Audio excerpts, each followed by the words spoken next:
Ryan, I know we've been working together for a long, long time, and it's been a great relationship. It's been an incredible run. We've done great work together. But prior to us working together, I know that you had certain experiences with lenders and things like that. Can you speak a little bit how that affected your business and really the buyers you work with? Absolutely. Yeah. So picking your lender is incredibly important. And the reason being is you can get all the way through the process. Okay, you can get to the day before closing and find out that you're not actually able to purchase that property. So not only do we all have the time invested, but you have the money invested in your inspection, you have the money invested in your appraisal, you have any time that you've taken off work, and basically you have your mental investment into that property to find out, well, this is not going to happen now. Okay, and so at that point you also potentially lose your earnest money. So you could be out tens of thousands of dollars at the end of this process just to walk away and come back with nothing. So and what I can say since you and I started working together is that it's never happened. And obviously I'm not just saying that because we've done business for so long. I'm genuinely saying that of the hundreds of people, even thousands, I guess, of people that we've helped, not one time have we ever had to face that situation of saying, hey, Mr. Buyer, sorry, but you're not going to be able to buy this home. Right. No, and I appreciate that. And I think that's a testament, and that really opens up the conversation to really talk about the process and how it's designed to avoid, I think, the way that a lot of lenders or brokers maybe conduct their business for different reasons. We've taken a different approach. And first and foremost, we want a dynamite, wonderful client experience to really benefit our buyers. And frankly, we don't want the headache or the responsibility of dropping the ball. That's always been a big mindset, people first, profits second. And, we've designed a process that I know you and your team have been a part of and experienced for many, many years to really mitigate any potential issues. And it all goes back to being prepared, doing the upfront approval program. I know I've mentioned that several times already, but that's really the cheat code to make sure you're not going to fall flat. And really what's involved with that is simply, when the time comes, you really want to take a deep dive. You want to really get the right information. We're going to go through an application. We're going to review your documents. We're going to submit that loan to our underwriters. We're going to fully approve that loan up front before you start the home buying process. And we're going to be able to get into the numbers at that point. And I think that's very, very, very, very important, is to give people the real information. No bait and switch, no, miscommunication. Once you're fully approved, we're able to send you the information. We're able to quote you out based on market conditions, based on market rates, exactly what you're going to be getting from a payment standpoint, a property tax, homeowners insurance standpoint, and a closing cost standpoint. That way you're armed with all the information I think that you need as a consumer to make an informed decision. And at that point, you're in the best possible position. So let's kind of go down the steps so folks can understand. We go through the upfront approval program. They're fully approved up front. I then send the client and you, instead of a pre-approval letter, we send you a conditional approval letter. That means our client is fully approved, fully underwritten up front. We hand you that letter. What happens next? We're off to the races. Once we fully understand what the buyer's goals are, once we understand where we're going to best serve them, then it's off to the races. As soon as we identify that property, we've closed properties in as little as 10 days. Right. Obviously that's prime condition. Everything had to go absolutely perfect, but we've done it. Sure. So I know it can be done. So, it can be a whirlwind, but we can slow it down as much as we need to in order to make sure that the client is understanding the process and is comfortable with how things are going. Right, but we're in control of that timeline. Absolutely. And I think that's a really important thing to mention is, as a consumer, the buyer is in control of that timeline. We can go as quickly or slow as we need to, and that's important. So let's kind of walk through the steps because I think it's important. So upfront approval, you find the property, you then negotiate, you get them the best possible deal, whether it's sales price, seller contributions, whatever that may be.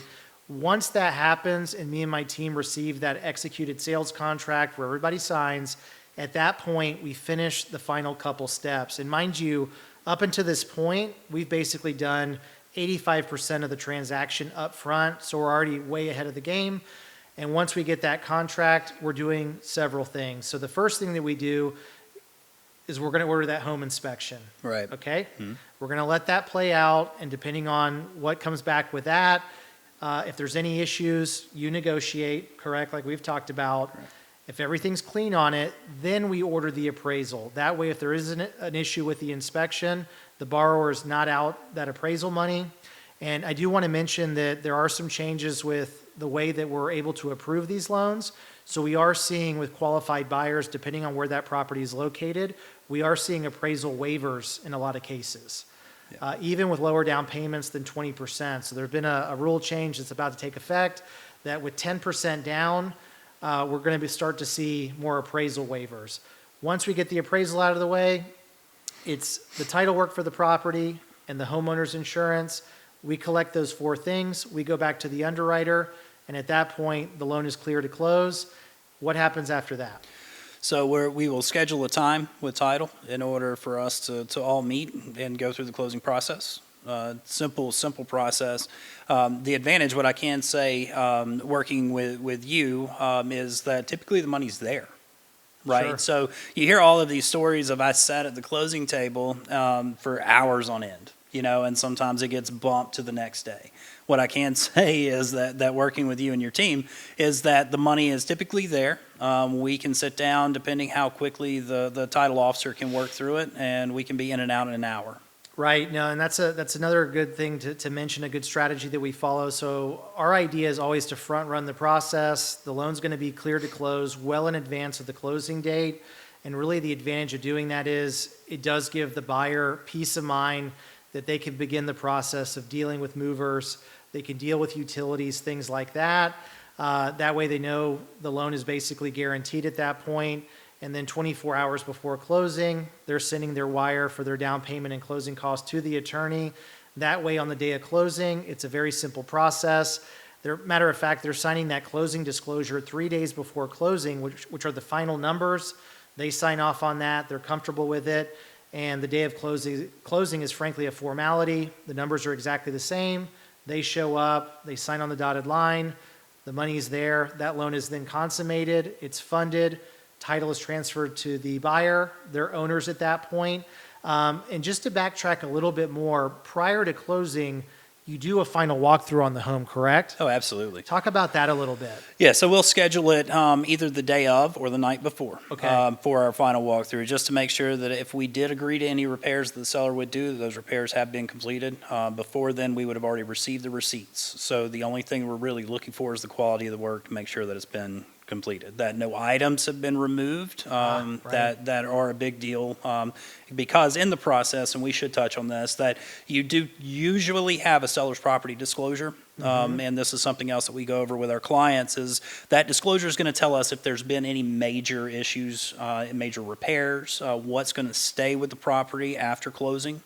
Okay. So as we're going through the walkthrough, if we said the washer and dryer are going to stay, well, that's what we're looking for. We wanted to make sure because that's part of the value that our client was buying, right? So also refrigerators, that's another big item. And you'd be amazed how many times refrigerators have gone missing through the years. So, but, we also want to make sure that we don't have any issues like a ruptured water heater. We've had that happen before too. Oh, yeah, we have. Where we walk in and it's just a flood everywhere and we have to deal with that before closing. So, there are a lot of items that we have to look for. Our true goal is to walk in with our buyers, see their smile. Typically they'll have measuring tapes and they're trying to figure out where that couch is going to fit in their living room. That's our goal. That's wonderful. No, that's a good point. So prior to them signing, there's going to be an additional step that you're frankly responsible for. You're going to go through that final walkthrough with them. You're going to take a look at everything, make sure everything's in place. There's nothing out of the ordinary, and you're going to essentially give the buyer your blessing to basically close and purchase the home at that point. That is correct. So we get to the closing table, they get the keys, and then they get to move in. And that's an awesome process to watch, you know? And I do want to backtrack real quick. So we were talking about timeliness, and I really want to stress this because I don't think it's stressed enough, that on your shoulders sits a ton of responsibility. And the reason being that for instance, touching on relocation clients, if there's a lender out there and there's a delay in their loan process, well, what if you're moving from California to Georgia and all of your stuff is sitting on a truck? That truck is scheduled to be at that house, you know, an hour after closing, and your closing gets delayed by 3 days. Well, typically you're responsible to hold that truck over. Sure. If they don't just put it in storage. You know, I don't know their processes every single time, but there are a lot of repercussions in this industry for not being timely and sticking to your time frames, and incredibly costly mistakes can be made. Yeah, no doubt about it. Look, I mean, we deal with clients all the time that maybe started with a particular lender or broker. You know, we get the file, you know, well into an executed contract, and we've got a very limited amount of time to kind of clean up the mess and, you know, address these issues. And that's always been our strategy. You know, we've got a great team here with a lot of experience, and we know the things to look for in a file. We know our underwriters. We're very close with our corporate office and the owners. We have a ton of flexibility when it comes to getting exceptions or getting things done, and we do have access to just a lot of different lenders and products. So again, once we understand what's involved, we have different ways to, you know, pivot if we need to save a deal. And you know, that's a big reason why I work for my company, MortgageRight, is the fact that we do have that flexibility, and if that loan is closable, we have an outlet for it. And that's really all that people remember, frankly, is did the deal close on time? Did it not? Was it a good experience? And like you said, being responsive and being timely with the timelines and being hyper organized is a critical requirement of doing this job. And I think that, you know, all these things together need to mesh for you to have a successful experience and for things to work out positively. And when something breaks down, you know, ultimately the buyer is responsible for. And I think that that's, you know, a lot of the horror stories that you hear out there and the stress that comes with buying a home has to do with people, frankly, not being prepared, not having the knowledge of the process, and also not having the flexibility at the company level to fix things when challenges do pop up. Yeah, and this industry, and I'm sure you can attest to this is not a rigid industry. And what I mean by that is that we as professionals have to stay fluid because things can change at any point in time. You know, I mean, things can come up at any point in time. And the last thing that as a buyer that I would want to associate myself with is someone who's not been in the business long enough to understand what the potentials could be and how to circumvent them before they really come up. Right. You know, No. so spending all the years in this industry and going through all the processes and learning everything that you and I both have, that we've seen almost everything, it feels like, you know, and knock on wood, you know, but I feel like we've experienced everything, we've worked through everything, and yet we, for the most part, have always stayed on time. Right. No, and that's a good point. Look, it's a very stressful job. The responsibility is enormous. And I think just being, you know, cool, calm, and collected, especially under pressure, is frankly a requirement. And challenges do pop up. That's a big part of what we do is problem solve and find solutions. But again, identifying these potential hiccups or problems before they happen, I think is critical. And having that experience going through it with past clients or in the past can prevent new clients from ever experiencing that. And that makes all the difference on a successful outcome, like you said, and having a happy buyer, getting referrals, getting good positive reviews, and just really getting, you know, making that difference when a family moves into a new home, they get into a new school district, someone relocates here, you know, and we do our small part with building these communities and helping these areas out. And, you know, it really is a big deal, and it's literally one transaction at a time. It is. It really is. And a buyer should not understand the strain at the end of it. That's our responsibility. You know, they should be able to sign that release of just, it's my house, but it's not because they went through hell to get there. Right. Right. No, and that's what we absorb on our end. We take on all of that. And they should never experience that, in my view. If we Right. do our job properly and they get, honestly, the right lender and the right realtor and access to these networks that have been through all this, and we put the best plan of action forward, it's almost a guaranteed way to prevent any potential issues. And even if an issue does pop up, we're going to have the ability to resolve that more often than not. Absolutely. Absolutely. And we've worked through a whole lot of stuff. Yes, you sir, know. we have. I don't know if there's enough tape for it, but we've been there. No, We've we been certainly have.